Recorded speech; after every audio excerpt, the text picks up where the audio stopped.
Okay, let's wear your top as a sexy one shoulder. I'm gonna take my top, make sure the ends are even at the bottom, loop it over your head, and then put your arm through whichever way you wanna wear it, whether it's this side up or whether it's this side up. And you can tie it here for something more dramatic where you have the ties kind of long here.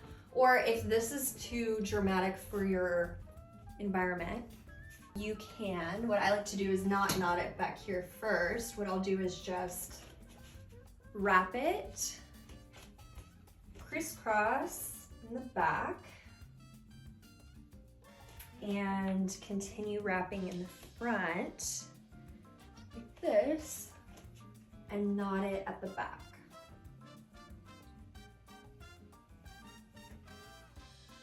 A knot or bow works well. A knot obviously gives you more security, but a bow is also very nice. And then I usually like to do just a little bit of gathers and cinching here on this area just to cover any nipple visibility. But if that's not a concern, you can keep it straight. I think it looks a little more glam with some folding up there. And then you can adjust this to be shorter or longer if you would like, more or less of a cutout.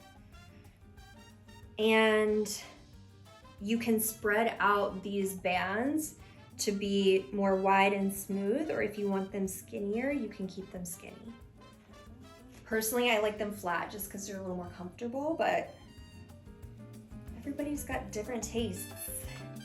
So there we go. There's the back. One shoulder, here we are.